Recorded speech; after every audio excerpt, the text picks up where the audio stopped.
justement par la liste d'émargement. Donc, Béatrice Latouche, elle est là. Alors, Jackie Dessert, il va arriver tout à l'heure, je pense. Hein. Laurence Hutereau. Jean-Claude Ami est absent et a donné pouvoir à monsieur Jean Le Gallet. Corinne Bourrel est absente et a donné pouvoir à Laurence Hutereau. Michel Champy est absent et a donné pouvoir à Gérard Lemoine. Ingrid Liénard. Jean-Paul Tricot. Céline Aubert. Mamoun Pet-Cachou. Françoise Chantoiseau. Alexandra Corbeau. Alors, Philippe Delaunay est absent, m'a donné pouvoir. Louis-Jean Nicolaï est absent, m'a donné pouvoir. Je vous rappelle que nous avons cette situation de double pouvoir jusqu'au 30 septembre, puisque la situation sanitaire va changer. Donc, on va revenir à une situation normale, on va dire ça comme ça. William Deroy est absent et a donné pouvoir à Mahmoud Benkachou. Graziella Lagan est absente, a donné pouvoir à Ingrid Liénard. Morgane Garot. Anaïs Hérin est absente et a donné pouvoir à Céline Aubert. Rosemarie Ledru. Jean Le Gallet. Gérard Lemoine. Michel Néron. Pascal Renoux. Annie Bouteloup. Monica Breton. Claude Éveillot. Jean-Marc Forestier. Roland Frison. Et donc Sonia Potier est absente et a donné pouvoir à monsieur Frison. Très bien. Je vous passe donc la liste d'émargement. Donc on va commencer avec l'ordre du jour. Donc nous allons d'abord approuver évidemment le PV du Conseil du 5 juillet. Nous aurons en affaires générales la création et dénomination d'une voie, création d'une régie de transport, un rapport annuel 2020 du délégataire en eau potable, règlement intérieur bibliothèque et ludothèque, délégation de maîtrise d'ouvrage à l'association pour la sauvegarde de la chapelle Notre-Dame de la Miséricorde. En affaires financières, nous avons des admissions en non-valeur sur le budget principal, dossiers 1 et 2, un avenant à la convention partenariale avec l'association CHAM, des décisions modificatives numéro 3 et numéro 2, l'un sur le budget principal, l'autre sur le budget de Ronsard, dégrèvement exceptionnel de taxes foncières, prix de vente des lots des lotissements La Croix-Blanche 2. En ressources humaines, nous avons mise en place de l'indemnité forfaitaire complémentaire pour élection, l'IFCE, mise en place de l'indemnité d'administration et de technicité IAT, mise en place de l'indemnité mensuelle de fonction de police municipale et contrat d'apprentissage au sein de la collectivité. En urbanisme, acquisition de la parcelle B688 à Dissé, et on a des informations diverses sur les décisions prises par Madame le maire. Voilà, sur l'ordre du jour, est-ce que vous avez, c'est après Myriam, 2 secondes, est-ce que vous avez des points à modifier ou pas? Je vais le passer aux voix. Non? Qui vote contre? Qui s'abstient? Je vous remercie. Donc maintenant, nous allons décider d'un secrétaire ou d'une secrétaire. Qui était le dernier secrétaire ou secrétaire? Alexandra pense que c'est elle, donc ce serait bien que ce soit un homme qui se porte volontaire. Michel? Michel, tu es volontaire d'être secrétaire de séance? Voilà, merci beaucoup pour ton volontariat, donc c'est à Michel. Hop là. Sur le procès verbal de la séance du 5 juillet, est-ce que vous avez des commentaires à faire ou des corrections à apporter? Non? Je vous propose de le passer aux voix du coup. Qui vote contre? Qui s'abstient? Je vous remercie. Alors on y va. On commence donc par le premier point. Juste avant de faire les petits points, je crois qu'il y a un point que je dois passer à Ingrid. C'était une réponse, vous vous rappelez, vous m'aviez posé une question sur le coût de l'accueil des enfants à la cantine par rapport au coût qui nous est remboursé par la Comcom, vous vous en souvenez? Et je vous avais dit qu'on irait chercher les chiffres puisqu'on ne les avait pas sous la main. Donc je propose donc à Ingrid de répondre puisqu'elle a les chiffres.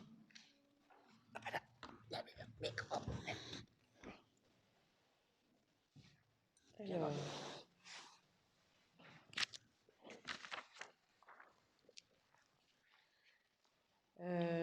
la CCSS nous rembourse 6 € forfaitaires par enfant pour couvrir les coûts d'entretien des locaux, commandes et services des repas liés à l'accueil de loisirs pour une journée. Pour 30 repas servis avec l'entretien des locaux, le service et entretien restauration scolaire, ça nous coûte 278 € et la CCSS nous rembourse 78 €. Ah non, 98 €, pardon. non plus. Si, 6 par 30. Là. Donc en fait, ça nous coûte 277,95, d'accord? On reçoit 6 € par 30 repas, donc ça fait 180 € de la CSS. Et il nous reste donc à charge pour la commune 97,95 par jour avec 30 repas. D'accord? Donc si on fait un calcul donc il doit y avoir, je sais pas, il y a 4 mercredis par mois. Vous faites le calcul sur, si on fait une estimation sur 8 mois à peu près, ça fait 32 mercredis, 32 par 100 €, parce qu'on va, pour les calculs c'est plus simple pour moi que 97,95, j'aurais du mal à suivre. Donc 97,95 multiplié par 100, vous faites par 100, je viens de dire 100, c'est ça? Donc ça fait, vous faites le calcul, hein, tout simplement, ça fait 9 000 € quand même. D'accord? Donc globalement, on va dire que potentiellement à l'année, ça coûte 10 000 € pour la commune. Voilà, par rapport à votre demande. Parfait, merci Ingrid. Alors, on y va pour l'affaire générale. Donc, création et dénomination d'une voie. Vous savez que nous avons donc, nous sommes en cours. Je ne sais pas si vous êtes passé voir, mais je vous conseille d'aller faire un petit tour parce que ça a poussé comme un petit champignon, enfin comme 3 petits champignons, puisque c'est 3 bâtiments économiques dans la zone des Tourelles. Donc, ça commence vraiment à avoir une belle image aujourd'hui. Ça commence à être très visible. Et donc, dans le cadre, vous savez qu'on a créé ces 3 bâtiments, et puis derrière, on a mis en place des terrains que les entreprises pourront acheter s'ils le souhaitent pour construire. Et du coup, on a une voirie en plein milieu, et donc ça crée une route, une voie. Et nous sommes donc obligés, bien évidemment, de la dénommer. Donc, on vous propose de l'appeler route des cerisiers. Alors, parce qu'il y a des cerisiers à côté, en fait. Voilà, et puis on trouve que c'est un nom qui est plutôt joli et qui, on ne voulait pas mettre un nom, vous voyez, route de la zone économique, enfin, on voulait quelque chose d'un peu plus chantant. Donc je vous propose de l'appeler route des cerisiers. Elle a une longueur de 94 270 mètres linéaires, pour être exact.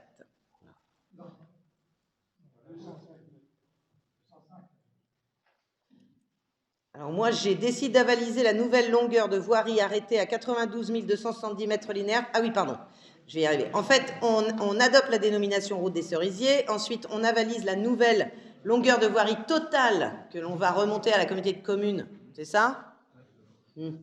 Pour l'attribution des... Alors là, non, pas à la communauté de communes, à l'État, là, pour la dotation, d'accord? Puisque la communauté de communes ne prend que les routes intercommunales qui ne sont pas au cœur de la ville. Donc, du coup, voilà. Et donc, on va en aviser les services préfectoraux puisque ça crée une voirie supplémentaire. Pas de commentaires, je vous propose de passer aux voix. Qui vote contre? Qui s'abstient? Écoutez, la voilà dénommée route des cerisiers. Alors, la création d'une régie de transport. Donc, je vous rappelle que nous possédons un car de transport, un car communal, et on transporte les élèves donc à la piscine, à des déplacements divers et variés. Pour exercer cette mission, on doit avoir une autorisation et surtout une licence de transport, voilà, qui est délivrée par la DREAL, un service de la préfecture. Dans ce cadre-là, on doit créer donc une régie de transport. Donc, je vous propose de créer une régie de transport, de nommer monsieur Loïc Bouchard, directeur du pôle, responsable de la régie. Alors, en sachant qu'à l'heure actuelle, c'est un service gratuit, hein, puisqu'on ne demande pas de participation aux écoles pour les déplacements. Par contre, c'est limité à 50 km, pour rappeler, autour de la commune. Et puis, à signer tous les documents afférents à la création de la régie. Pas de questions particulières, c'est tous les 5 ans.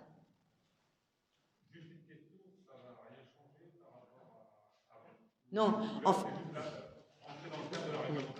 en fait, non. Pour être tout à fait exact, nous étions régisseurs de transport pour la commune du Lude.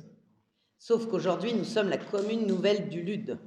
Et pour avoir une licence de transport qui intègre Dissay-sous-le-Lude dans la commune, nous sommes obligés de redéposer une licence de transport, puisqu'en fait, la commune a un nouveau numéro INSEE, etc., etc. C'est dans le cadre de la commune nouvelle. Donc, ça ne change rien, on a toujours cette autorisation, bien évidemment, de déplacement. Mais par contre, on est obligé de déposer un nouveau dossier. C'est pas d'habitude, à la commune du Luth, si vous voulez, ça se fait par tacite reconduction. Mais là, il faut qu'on dépose un dossier complet puisque nous avons la ville de Dissay-sous-Luth dedans maintenant. Voilà. Bon, ça ne change rien du tout, sinon on reste. Donc, je vous propose de le passer aux voix. Qui vote contre? Qui s'abstient? Je vous remercie. Nous avons le rapport annuel 2020 du délégateur en eau potable. Je ne vais pas vous le lire. J'imagine que vous l'avez bien lu, tous, en détail.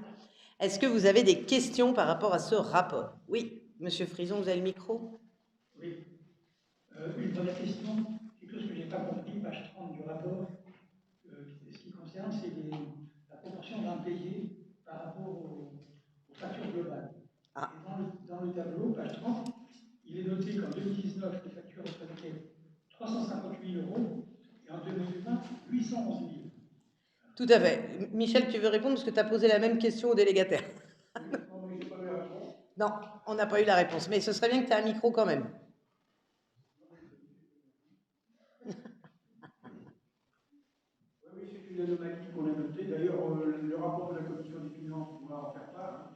Une anomalie de plus, mais alors, comme on a pu rencontrer les représentants de Veolia dans le cadre de la délégation de service public, verbalement, ils nous ont dit que c'était parce qu'ils avaient encore changé les paramètres. D'ailleurs, dans le rapport, il y a des nouveaux paramètres.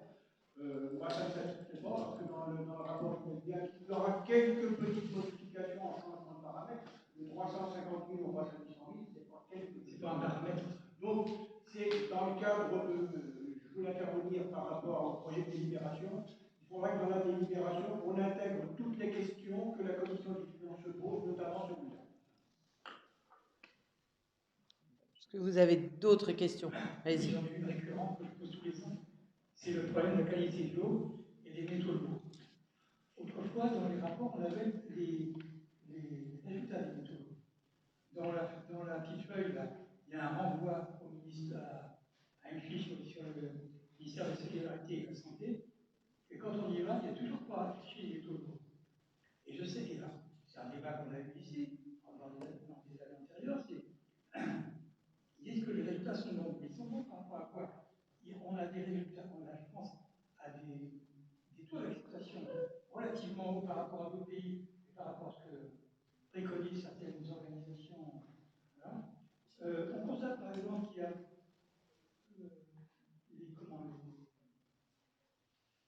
le nombre de branchements en plomb est inchangé entre 2019 et 2020, il y a toujours 314. Ça met du plomb dans le réseau, ça, forcément. Alors, Jean-Marc me disait, quand on discutait avec lui, il disait ça le mène chez le particulier et pas dans le réseau global. Je demande à voir. Et ces résultats, ce métaux lourds, on les avait, on les a plus. Ce n'est plus une. En fait, ce n'est plus une obligation pour eux, parce que le ministère de la Santé et de la Solidarité font des études et mettent des résultats que vous n'avez pas trouvés, c'est extraordinaire quand même, mais du coup, ils n'ont pas cette obligation, donc vous imaginez bien que s'ils ne sont pas obligés, ils ne vont pas les mettre. Donc, voilà. Je pense qu'on peut néanmoins poser la question, enfin, on peut aussi indiquer, en tout cas sur notre rapport du conseil municipal, que nous souhaiterions voir apparaître quand même les résultats des métaux lourds. Ça m'empêche. Voilà, tout à fait, on peut le faire, pas de problème. Ensuite, j'ai une autre question sur le rendement. Le rendement du réseau baisse. On était à 85% l'année dernière, en 2019, on passe à 83% en 2020, avec une perte quand même de 45 000 mètres cubes. C'est quand même pas rien, quoi. C'est énorme cette perte-là. C'est énorme que finalement, on a l'impression, quand on lit l'ensemble du rapport, que les améliorations sur le réseau me semblent infimes, quoi. Et pour moi, c'est un vrai problème. Oui, alors, je réponds d'abord à cette question-là. Cette année, vous avez raison, il y a eu 45 000 mètres cubes d'eau, beaucoup plus que les autres années, parce qu'il y a eu beaucoup plus de purges sur le réseau. Deux, sur le même exercice, où normalement ils font des vidanges et nettoient les deux châteaux d'eau au sol et châteaux d'eau sur tour, tous les ans. Et là, il n'y a pas eu 12 mois, mais 11 mois, ce qui fait qu'on a beaucoup plus de volume de nettoyage sur la même saison. Voilà l'explication. cas du Grenelle de l'environnement, vous savez qu'au niveau national, on tolère jusqu'à 66% de perte de réseau. Hein. Là, on est à 80. Mais néanmoins, 20% d'un volume d'eau important, c'est relativement important quand même. Quand on voit, justement, j'ai vu ça, page 48. Monsieur Frison, je veux bien vous... Monsieur Frison, est-ce que vous pouvez prendre votre micro parce que, en fait, sur la vidéo, on ne va pas vous entendre. Excusez-moi. Moi, je disais que quand on voit dans le rapport, page 48, que l'objectif Grenelle 2 est aussi bas, ça paraît scandaleux, quoi.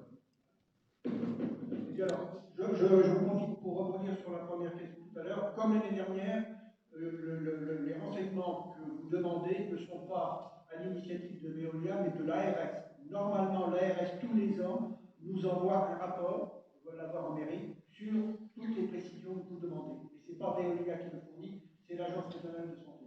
Il est consultable ici, vous dites ? Comment ? Ah ben, oui, si on l'a, il est consultable. Si on n'a pas eu celui de cette année, on aura obligatoirement celui de l'année dernière, de toute manière. Parfois, il parle des purges du réseau. Dans notre secteur, c'est très rare. Nous avons beaucoup de manganèse. À chaque fois, il faut changer fréquemment les filtres. Mais ça, il faut que tu le dises. Parce que s'ils ne le savent pas, c'est pas eux qui vont le savoir. C'est à vous, quand vous avez de l'eau qui est marron. Il suffit de le dire, il faut une purge dans les 2 heures ou 3 heures qui suivent. J'avais signalé jadis. Alors, juste pour que sur la vidéo, les choses s'entendent bien, parce que sinon, quand vous parlez sans micro, la population qui va regarder le conseil municipal ne va pas vous entendre. Donc, il y a eu un échange entre Monsieur Lemoine et Monsieur Tricot sur le fait que l'eau peut devenir chez vous de couleur ambrée à cause du manganèse, etc. Et donc, Monsieur Tricot rappelle que quand vous avez ces couleurs d'eau chez vous, il faut contacter Veolia très rapidement pour qu'ils puissent purger. Monsieur Néron, dans le micro. Bien parce qu'il y a eu un accident, ils ont fermé un secteur pour intervenir quand il y a eu une fuite, et quand ils remettent en eau, et là, tout ne définit pas. Il suffit qu'il y ait une fuite dans Monsieur Tricot, avec le micro, c'est mieux, et Monsieur Bencachou avec le micro aussi, s'il vous plaît, après. Il suffit qu'il y ait une fuite dans le secteur où j'habite, Gérard. Alors ils vont fermer, et du moment où ils roulent, c'est là que alors là, l'eau est marron. Mais de toute façon, il suffit de le dire rapidement, et puis ils le font tout de suite. Hein. Dans la demi-journée, c'est fait. Monsieur Bencachou. Et c'est là justement qu'il y a beaucoup de véhicules d'eau qui partent. Quand ils le font, ils sortent quelques mètres.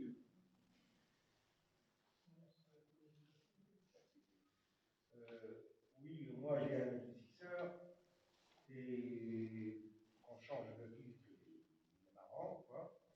Je le retire, je remets un filtre et tout de suite après, quoi, je vois qu'il commence à prendre une couleur marron. Et ça, c'est tout le temps. Bon, je vous rassure non, mais moi j'ai mon beau-père qui est du côté de Château-du-Loir, donc de Châteaubriand, pardon, il n'est pas du tout de ce côté-là. Il a un adoucisseur et il râle sur la même chose, hein, sur les filtres.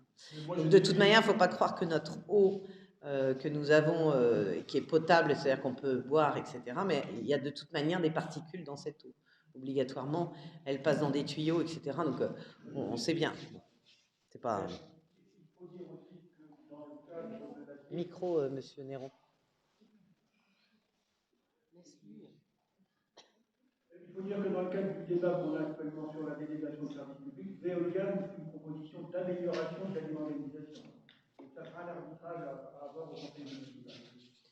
Donc oui, sachez qu'on est dans une délégation de service public pour Veolia, enfin pour l'eau, on va dire plutôt, et donc nous sommes en négociation actuellement pour le renouvellement de cette délégation de service public, et nous avons nous avons fait un appel, hein, et puis nous avons qu'une seule société qui répond, c'est Veolia. Donc la négociation, c'est moins facile lorsqu'on n'en a qu'un seul pour comparer, mais néanmoins avec Monsieur Néron, on négocie, je peux vous dire, parce qu'il faut quand même, à titre d'information pour les gens qui nous écoutent, il faut aussi comprendre que la fermeture de Candia a limiter en fait la consommation d'eau sur notre territoire, et donc le prix que nous avions au mètre cube avant la fermeture de Candia était un prix en fonction du volume plus vous avez de volume, plus votre prix est bas. Sauf que là, avec la perte de Candia, c'est des milliers de mètres cubes qui ne sont plus consommés. Et donc, obligatoirement, il y a une volonté de la part de Veolia d'augmenter les tarifs, puisque du coup, on arrive sur un volume qui est plus petit. Voilà.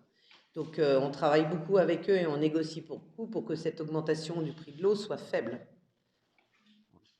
Mais on reviendra vers vous, d'ailleurs, quand on aura la proposition de Veolia.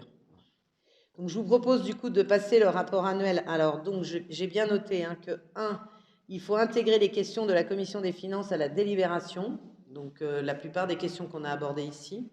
Voilà. Et puis, dans le rapport du conseil municipal, indiquer que nous aimerions donc avoir les chiffres des métaux lourds dans notre eau et que le rapport de l'ARS sera mis à disposition à l'accueil si vous souhaitez le voir. Donc, je vous propose donc de passer au vote. Qui vote contre, du coup? Qui s'abstient? Je vous remercie. Nous avons un point sur le règlement intérieur de la ludothèque et de la bibliothèque. C'est obligatoire, c'est statutaire. Tout règlement intérieur doit être voté. Est-ce que vous avez des questions par rapport à ce règlement qui est le même, ça va pas modifier, mais on doit voter tous les ans. Donc, je vous propose de le passer aux voix. Qui est contre? Qui s'abstient? Je vous remercie. Enfin, nous avons une délégation de maîtrise d'ouvrage à l'Association pour la sauvegarde de la chapelle Notre-Dame de la Miséricorde. Donc, vous vous rappelez que nous avons récupéré la chapelle de la Miséricorde qui est située juste à côté de l'ancien hospice. Dans ce cadre-là, il y a une association qui s'est créée pour la restauration en fait, de l'intérieur de cette chapelle. L'idée, c'était que la commune soit propriétaire et gère les travaux du bâti, mais pas la décoration intérieure. Et donc, c'est bien cette association qui, par du mécénat, par des actions, etc., va récolter les fonds pour pouvoir ensuite réaliser les travaux. Dans ce cadre-là, il souhaite donc demander à la Fondation du patrimoine des subventions et surtout de mettre en place une souscription. Mais comme nous sommes propriétaires de la chapelle, nous vous proposons ce soir donc de déléguer la maîtrise d'ouvrage pour les travaux intérieurs de la chapelle pour que ce soit bien l'association qui les réalise, les finance, etc., et pas la commune. Voilà. Vous avez des questions par rapport à ça? Il y a eu une manifestation samedi, et donc la chapelle était pleine. Il y a eu, et c'est vrai que moi j'ai été surprise par la qualité du son dans cette chapelle. Oui. Est-ce que ça signifie un désengagement de la commune? Pour les travaux intérieurs, oui.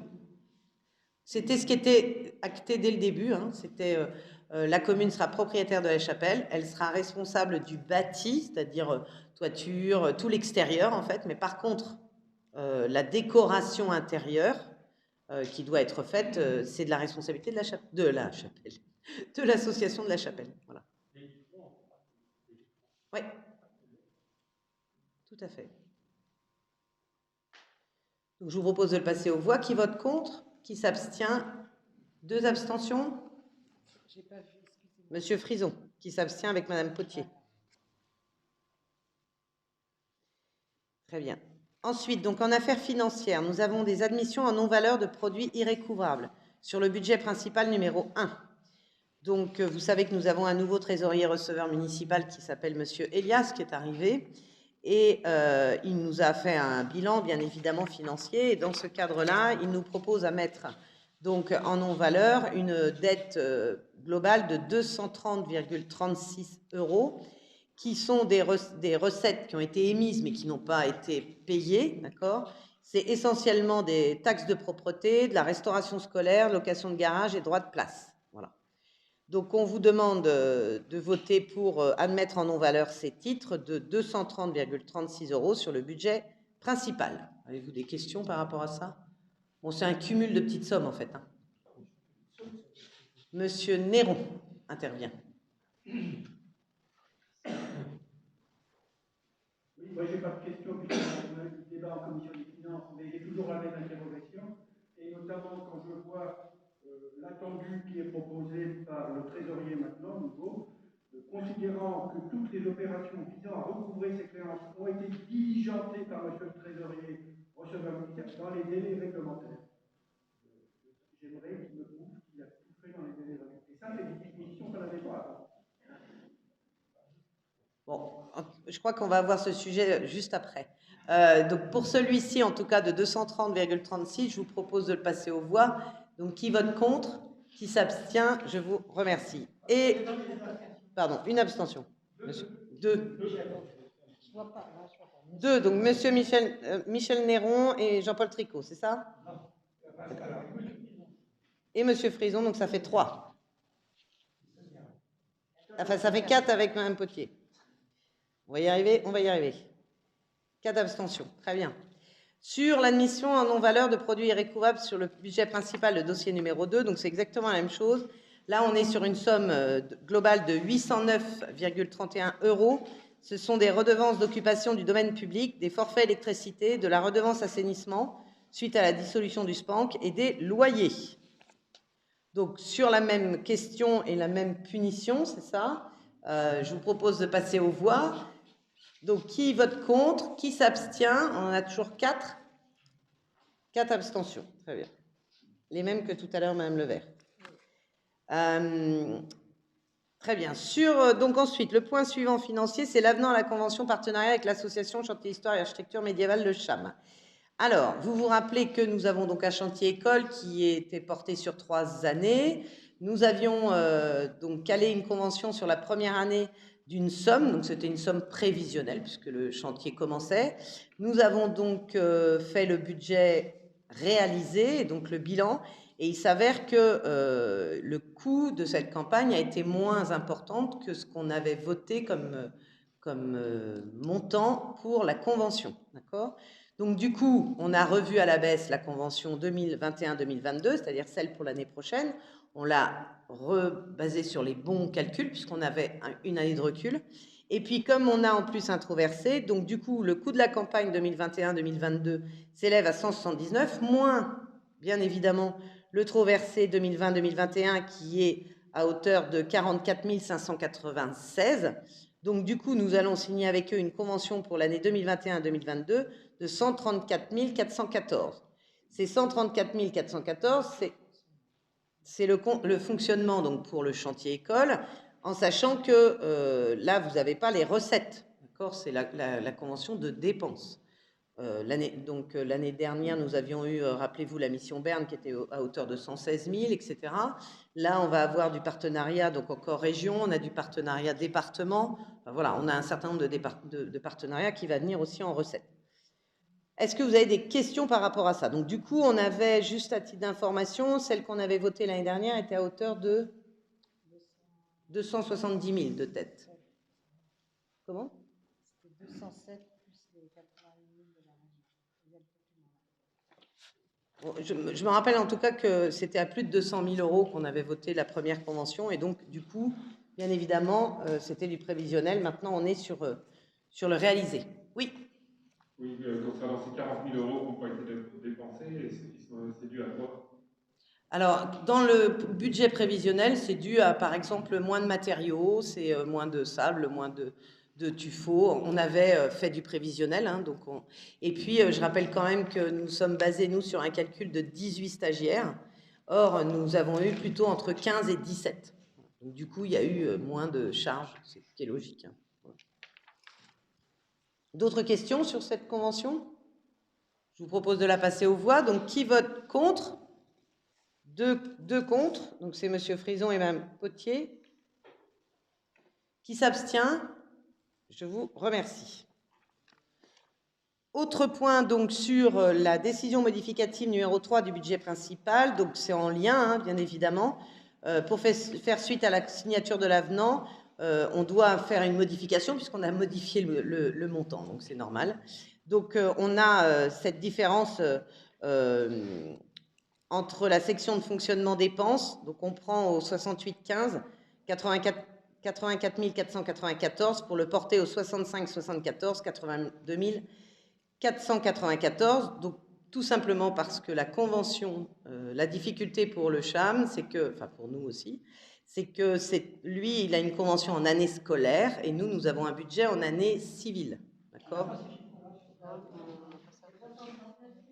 79 693. Alors, j'ai différence avec le premier conducteur compensé par une recette sur le budget camping. Location mobilhome, mai-juin pour encadrant où on n'avait pas pris la recette, en fait. Voilà la différence de montant que vous devez avoir. C'est ce qui est marqué dessus, mon papier. Voilà. Donc, il y avait une location mobilhome mai-juin pour encadrant qui est arrivée juste après.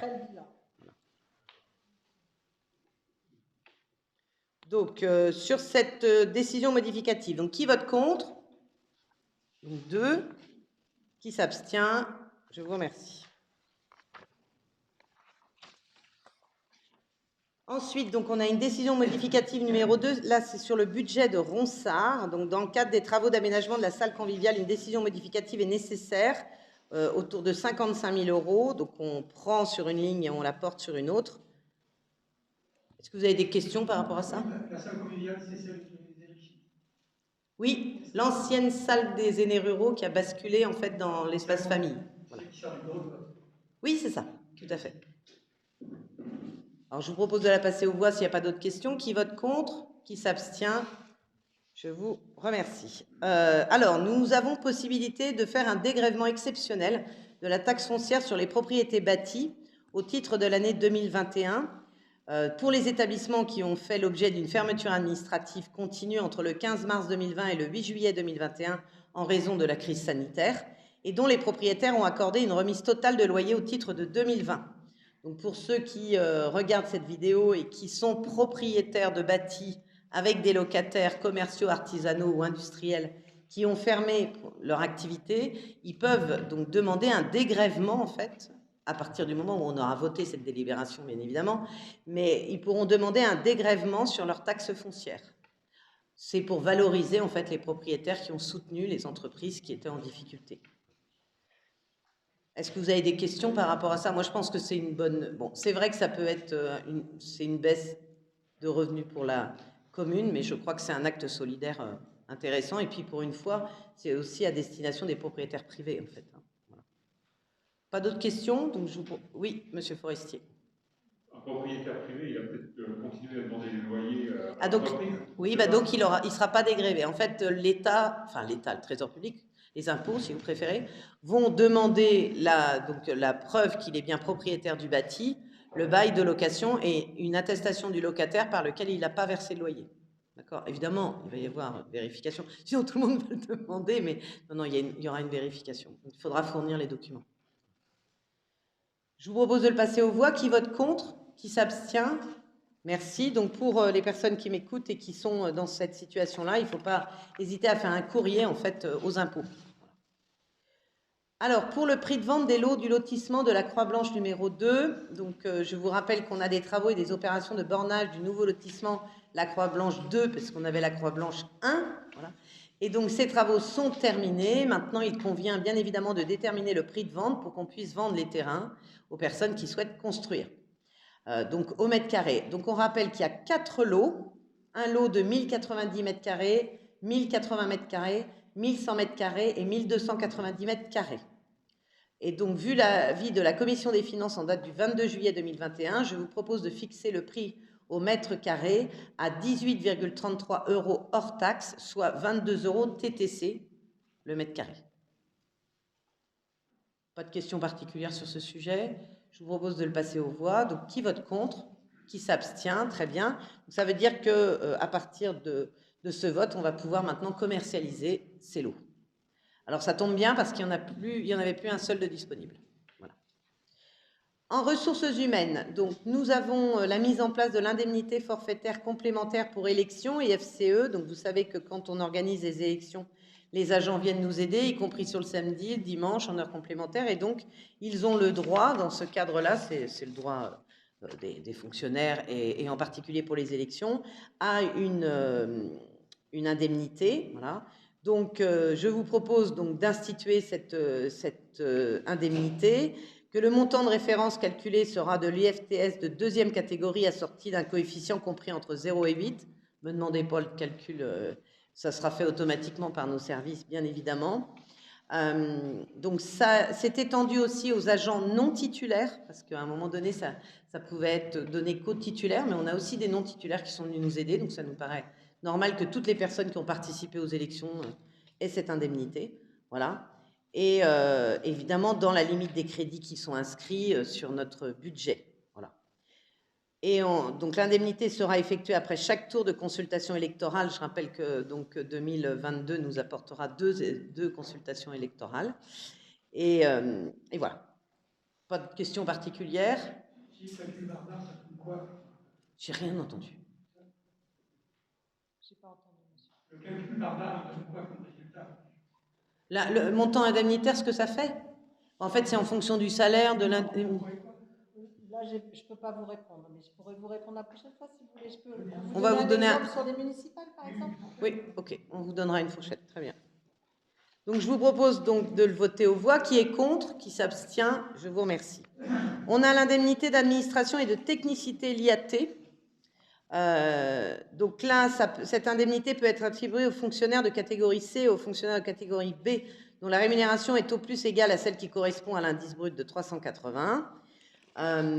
Donc, je vous propose de verser cette indemnité. Donc, les bénéficiaires sont les agents titulaires et stagiaires occupant le cadre d'emploi d'agents de police municipale. En fait, on n'en a qu'un, je vous rappelle. En fait, le policier municipal, aujourd'hui, c'est un cadre d'emploi qui n'est pas intégré dans le RIF7, c'est-à-dire le régime indemnitaire que nous avons voté pour tous nos agents de la collectivité. Mais la police municipale n'en fait pas partie. Donc, pour pouvoir arriver au salaire qu'il aurait eu avec le RIF7, nous sommes obligés de mettre en place une indemnité particulière, une indemnité qui est liée vraiment au statut de police municipale. Voilà. Donc, on vous donne tout l'exemple, je ne vais pas tout vous lire, bien évidemment. Donc, je vous propose d'adopter les dispositions relatives au versement de cette indemnité. Les crédits sont inscrits au budget parce qu'ils avaient été anticipés, puisque dans un premier temps, nous avions fait un calcul avec un RIF7 sur l'ensemble de nos agents, hein, mais il ne peut pas être en RIF7, donc il est en IAT. Voilà. Et donc, il y aura un arrêté individuel précisant cette indemnité aux policiers municipaux. Donc ça, c'est la première indemnité. Je vous propose de la passer aux voix. Qui vote contre? Qui s'abstient? Je vous remercie.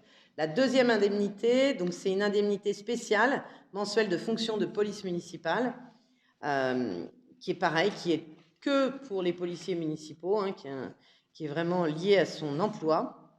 Voilà, donc je vous propose aussi de le passer, de lui donner. Donc la périodicité sera mensuelle.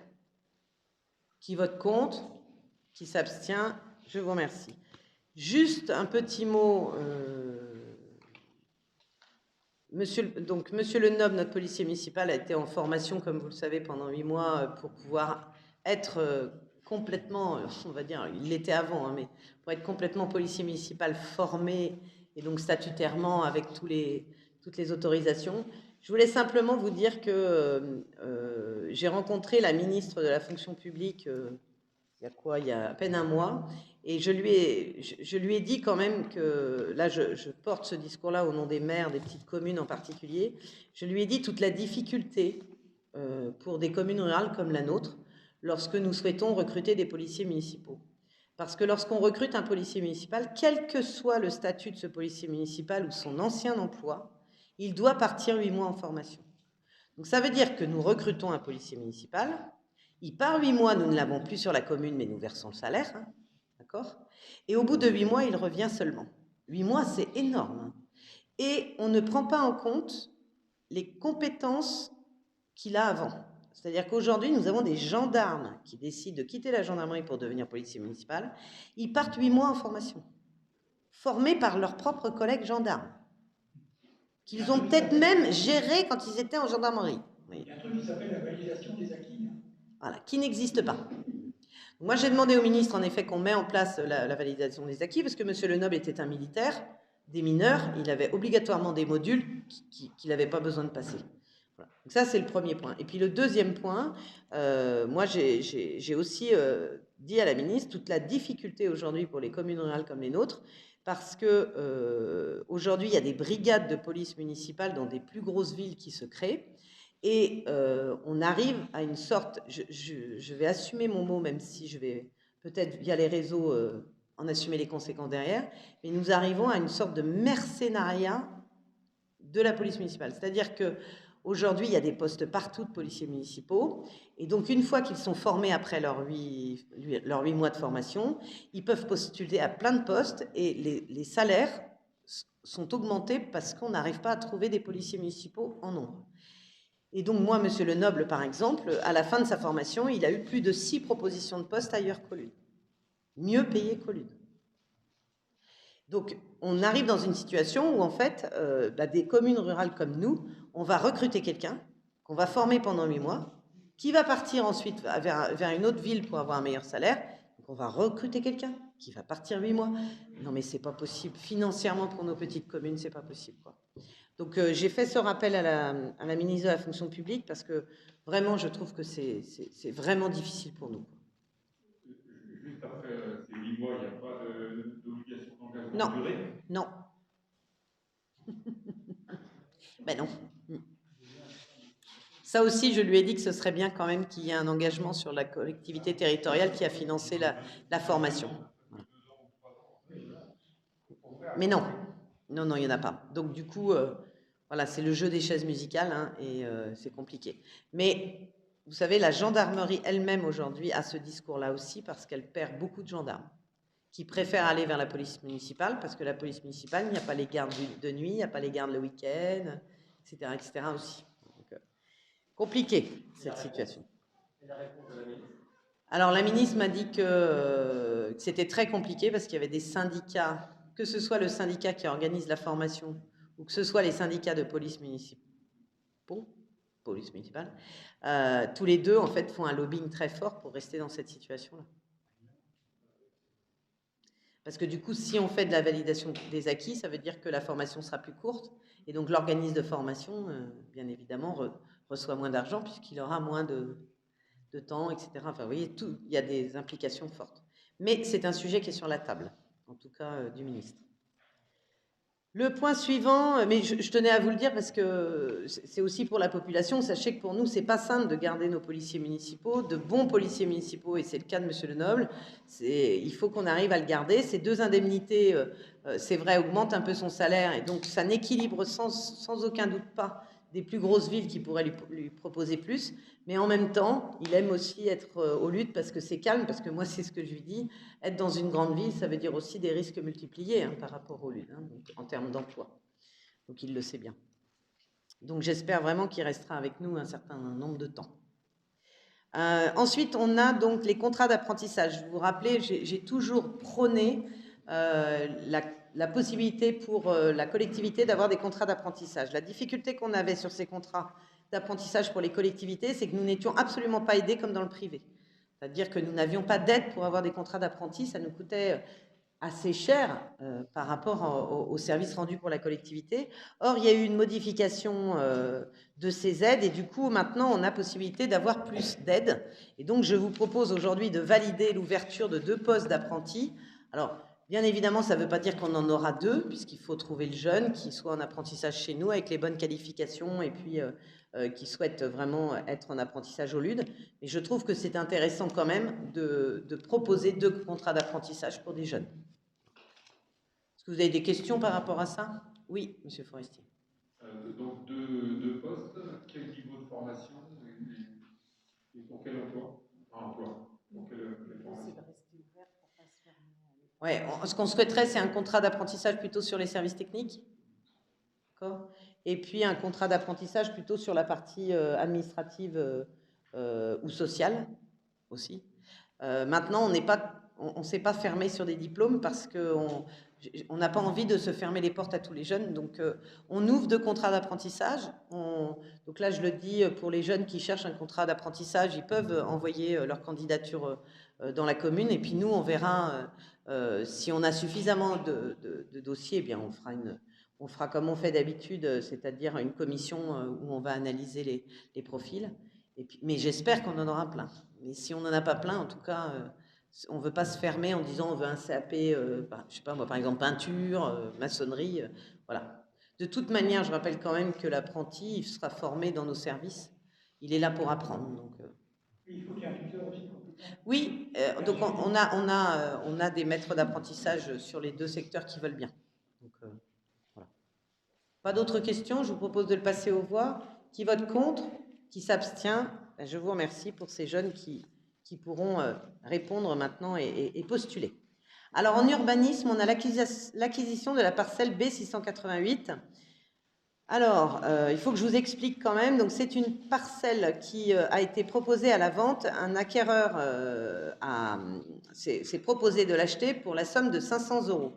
Or, cette parcelle, je regarde Annie parce qu'on en a assez parlé ensemble, cette parcelle est juste en face de l'école de Dissé. Et on ne souhaitait pas avoir sur cette parcelle en face de l'école n'importe quelle construction et n'importe comment. Donc, nous avions préempté sur cette parcelle. Mais du coup, le vendeur s'est retiré et le propriétaire est d'accord de vendre à la commune, mais plus à 500 €, à 1000 €. Bon. Parce qu'il a eu des frais dessus, puisqu'il y a eu de l'arrachage d'arbres, etc. Voilà. Donc, 1000 €, je vous propose de l'acheter. Après, c'est aussi ce que j'ai dit. L'achat foncier, c'est intéressant, mais derrière, il faut des projets. Voilà. Et donc, j'ai demandé aux élus de Dissé, j'ai demandé à Annie, mais j'ai demandé aussi à Ingrid de réfléchir à un projet sur ce terrain. Il ne suffit pas de l'acheter, en fait. Il faut quand même que derrière, il puisse servir aux enfants. Pourquoi pas? Ça peut être un espace de jeu. Je laisse libre aux élus derrière de proposer un projet pour l'aménagement de cette surface. Je sais qu'il y a certains parents qui demandent un peu plus de parking. Enfin, bref. Voilà. Ce sera à vous de préparer ce projet. Pas d'autres questions? Je vous propose de le passer aux voix. Qui vote contre? Qui s'abstient? Je vous remercie.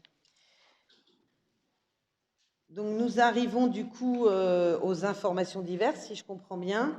Donc, vous dire que nous avons signé la convention d'adhésion ORT-PVD Petite Ville de Demain avec la communauté de communes. Donc, nous avons un chargé de mission qui maintenant travaille sur une partie de son temps, au lieu d'une partie de son temps à Maillet, une partie de son temps sur la Comcom pour justement mettre en place les petites villes de demain.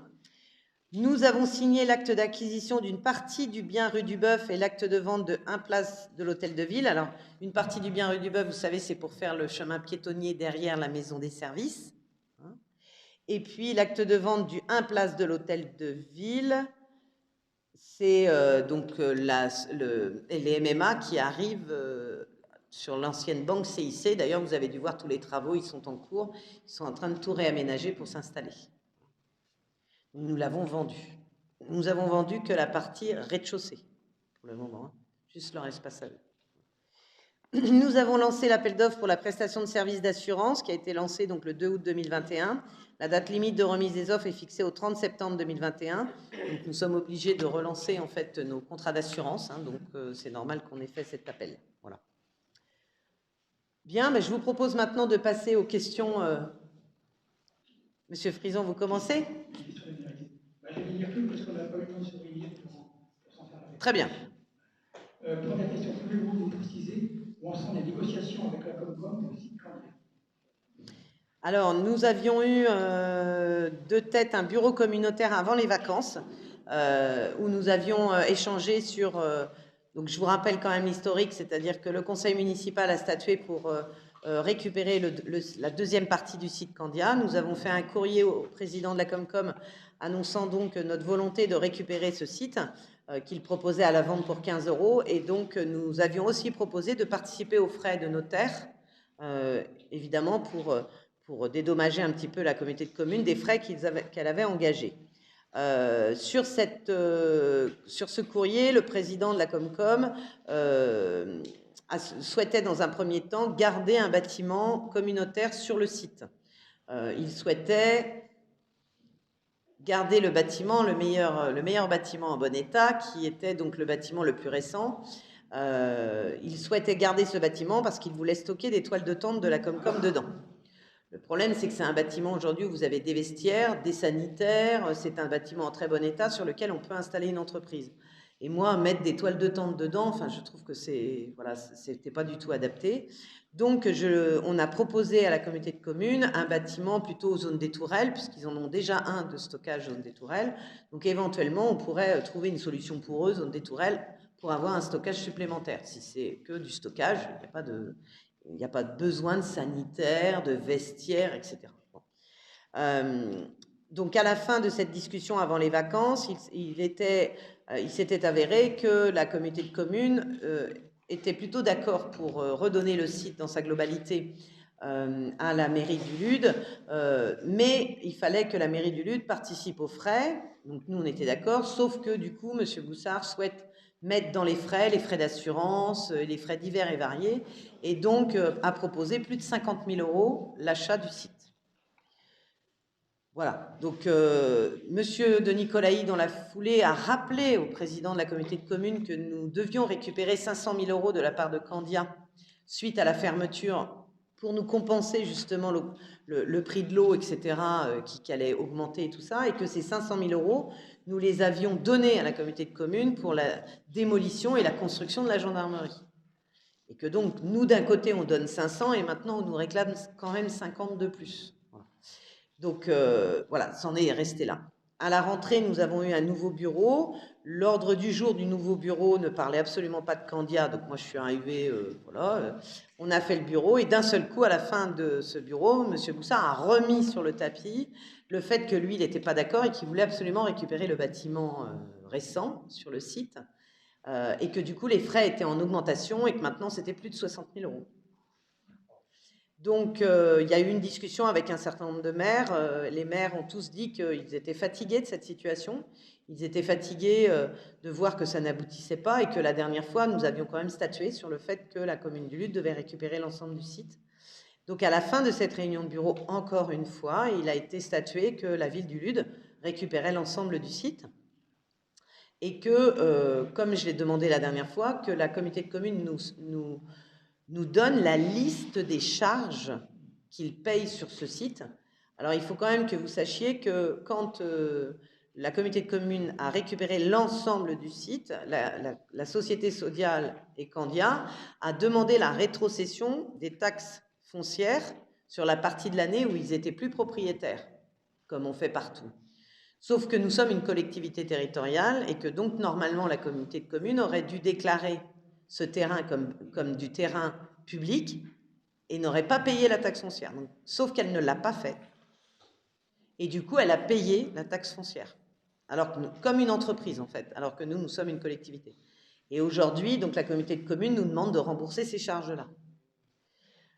Donc bon, moi j'ai encore une fois, j'ai demandé pour la 3e fois la liste de l'ensemble des charges supportées par la communauté de communes pour ce site Candia, et j'ai quand même rappelé lors de cette réunion que les charges supportées par la collectivité de la Comcom étaient déjà financées par la commune, puisque je rappelle que le budget intercommunal, c'est aussi notre argent qui va dans la Comcom, donc on ne va pas payer 3 fois non plus les mêmes sommes, quoi. Donc j'attends toujours la liste aujourd'hui de ces charges.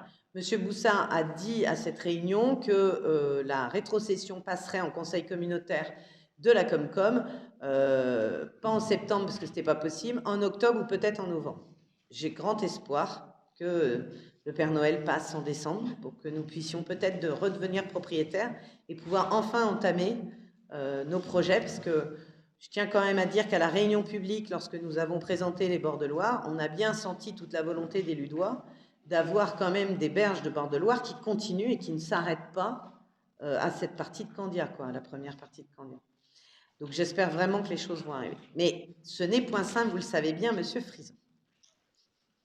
Dans la mesure où tout ça traîne un peu, l'autre question, pouvez-vous aussi nous assurer que les entreprises contactées précédemment maintiennent nos offres que vous avez pu obtenir? Non, je ne peux pas vous l'assurer parce que pour l'instant, je dis aux entreprises qui sont intéressées par le site que ça va venir, ça va venir, ça va venir. Mais voilà, donc on a un certain nombre de porteurs de projets qui ne sont plus intéressés, ça c'est sûr, parce que le délai est beaucoup trop long. Et puis on en a d'autres qui attendent. Donc voilà. Mais tant que ce ne sera pas statué, on n'avancera pas sur le projet. Alors, du coup, est-ce que ça risque pas de compromettre tous les projets que vous aviez, parce que vous aviez à l'époque des assurances d'avoir quelque chose d'intéressant? Il faudra continuer à rechercher peut-être des nouveaux porteurs de projets, il faut réfléchir et puis en même temps, je rappelle quand même qu'on n'a pas complètement défini ce qu'on veut en faire de ce site aussi, et que j'ai aussi envie que la population donne un avis. Donc voilà, mais plus ça traînera, plus nous aussi, hein, ça traînera le réaménagement du site, c'est une évidence.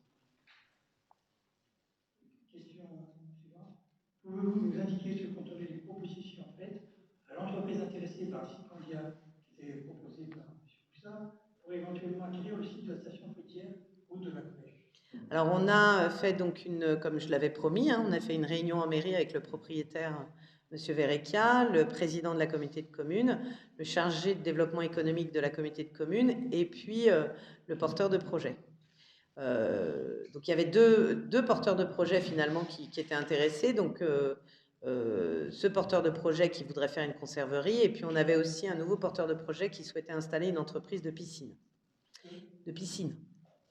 C'est la grande mode, les piscines, en ce moment, ça marche beaucoup. Et donc, ils sont allés, donc on a rencontré M. Verrecchia, ils sont allés sur le site, ils ont visité l'ensemble du site. Donc, la personne de la piscine n'a pas donné suite. Par contre, les personnes qui voulaient faire la conserverie ont été très, très intéressées par le site. Et donc, ils sont venus une deuxième fois visiter le site, il y a quelque temps. Et à la sortie de cette visite, ils ont proposé un prix d'achat pour l'ensemble du site au propriétaire. Mais le propriétaire en veut 2 fois plus, en fait. Donc, moi, j'ai rencontré, par hasard, nous nous sommes rencontrés sur la foire des 4 jours, donc là, la semaine dernière. Et donc, moi, j'ai proposé au porteur de projet de faire une proposition écrite, parce que pour l'instant, ce n'est que des paroles. Donc, je lui ai proposé de faire une proposition écrite financière, de l'envoyer donc au propriétaire et de m'en faire copie. Et puis, comme ça, éventuellement, on peut aussi refaire une réunion en mairie avec le propriétaire pour essayer de faire avancer les choses. Mais en tout cas, eux sont très, très intéressés par le site et ils ont vraiment envie de s'y installer. Ils proposent quand même une somme qui n'est pas rien, puisque c'est près de 600 000 euros. En attendant, les petits bâtiments s'abîment, quoi. Alors ça, on est bien d'accord. Question suivante. Régulièrement, des poids lourds empruntent les rues étroites du centre-ville avec des risques d'accrochage, d'endommager les bâtiments par l'inondation, et alors même que nos chaussées sont parfois fragilisées. Il semble que le GPS se dirige ainsi. Aussi, ne serait-il pas possible d'améliorer la signalétique des concernant? On va donner le micro à M. Tricot.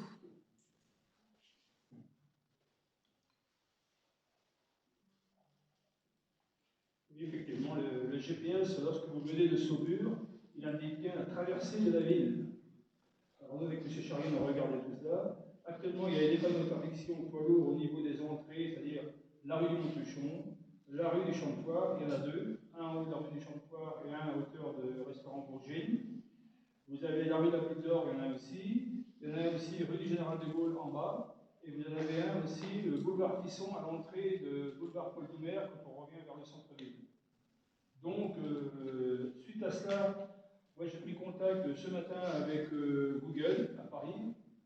Alors, j'ai passé dans 4 bureaux à la suite des uns des autres.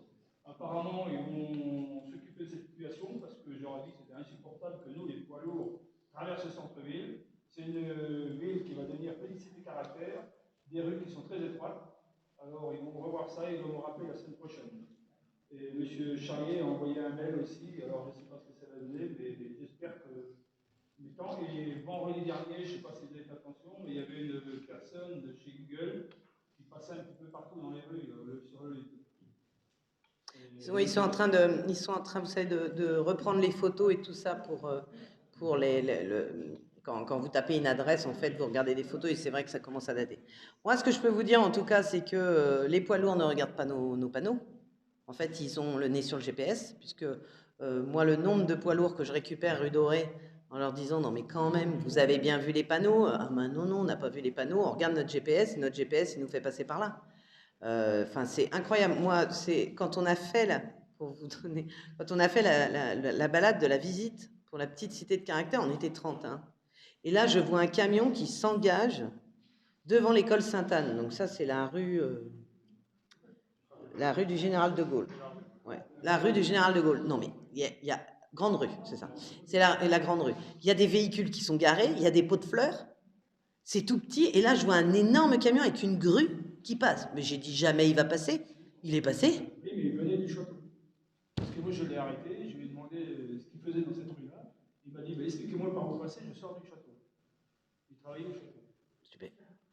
Donc il y a ça. Et puis, je profite quand même d'avoir le micro pour dire, là aussi, je vais sans doute me faire mal voir, mais c'est pas grave, ça fait partie de mon rôle, pour dire aussi que depuis le déconfinement, je constate de plus en plus d'incivilité et de non-respect de la circulation.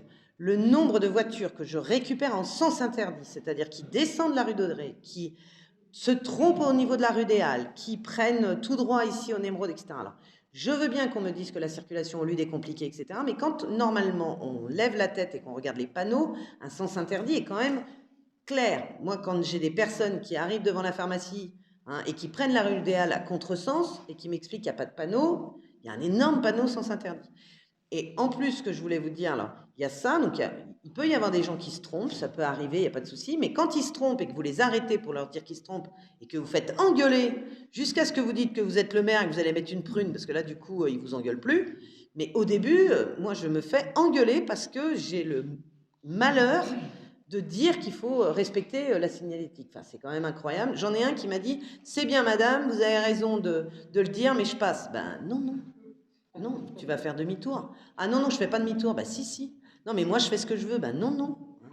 Et à un moment donné, je trouve que ça s'est dégradé depuis le déconfinement, dégradé dans le non-respect des panneaux et surtout aussi, je trouve, dans le manque de filtre. C'est-à-dire qu'à un moment donné, lorsqu'on fait une erreur, on n'est pas censé engueuler la personne qui vous dit que vous avez fait une erreur. Vous êtes censé dire le contraire en disant excusez-moi et vous faites demi-tour. Et je trouve quand même qu'il y a une agressivité importante. Je sais bien que ce n'est pas simple tout le temps, je sais bien qu'on a une vie à 200 à l'heure, moi la première, mais je veux dire, on peut être respectueux quand même les uns des autres, c'est important.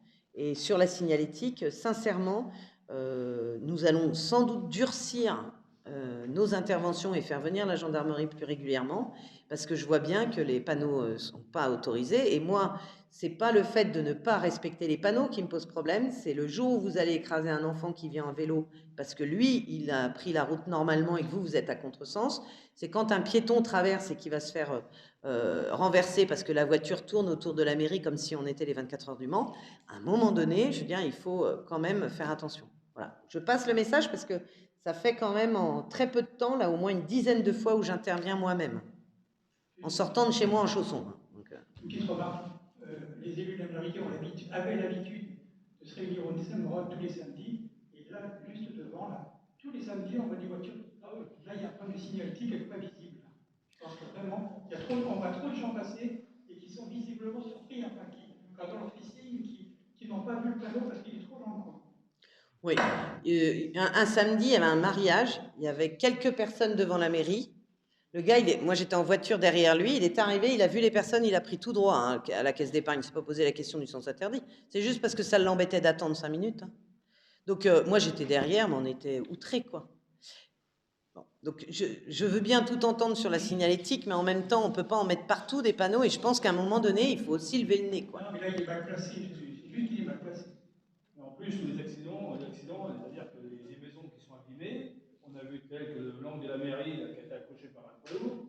Alors, il n'y a pas que celle-là, il y a des maisons de particuliers qui sont accrochées, telles que la maison de M. Pi, qui s'est accrochée à 3 h du matin, mais de là, c'est des poids lourds à chaque fois. Hein. Voilà, donc on va essayer, on ne peut pas interdire non plus la circulation puisque les livraisons et tout ça doivent être autorisées quand même pour les commerces, nos commerces, mais des 38 tonnes normalement n'ont pas à rentrer dans le centre-ville, quoi. Et la plupart du temps quand même, quand moi j'en arrête, ils ne sont pas français. Non mais sans rire, ce sont des gens qui viennent de l'étranger et qui regardent leur GPS, qui ne connaissent absolument pas, voire qui ne comprennent pas forcément la signalisation d'ailleurs française. Donc, oui, mais bon, ben. Le stop, il a la même valeur ici qu'en Belgique, qu'en Allemagne. C'est des Polonais. Peut-être qu'il n'y a pas la même chose là-bas. Non, mais c'est vrai que c'est une vraie complication. Bon, on est d'accord, on va essayer de faire tout ce qu'on peut, mais voilà. Parce qu'il n'y a pas que Google. Google est une marque et c'est vrai, est une base, mais vous avez beaucoup de GPS qui marchent sans Google, hein, et qui peuvent avoir des bases aussi qui indiquent les centres-villes. Pourtant, on a certains, ce qu'on disait, on a certains GPS qui font exprès de ne pas faire passer dans les centres-villes, mais... Autre question. Lors du précédent conseil, nous avons évoqué l'impasse qui donne rue de la Marquise Sévigné. Comme nous avons pu le constater, cette privatisation est impopulaire pour les personnes qui empruntaient ces voies pour se rendre au centre-ville. Et le panneau a été vite arraché. Il n'est pas question de mettre en cause la propriété privée, 2262 du Code civil permettent de devenir propriétaire d'un lieu privé de longtemps. Le pratique par s'appliquer dans ce cas, la commune ayant régulièrement ordonné et entretenu cette impasse. Alors, sur cette question, sur deux... attendez, je suis juste en train de regarder parce que...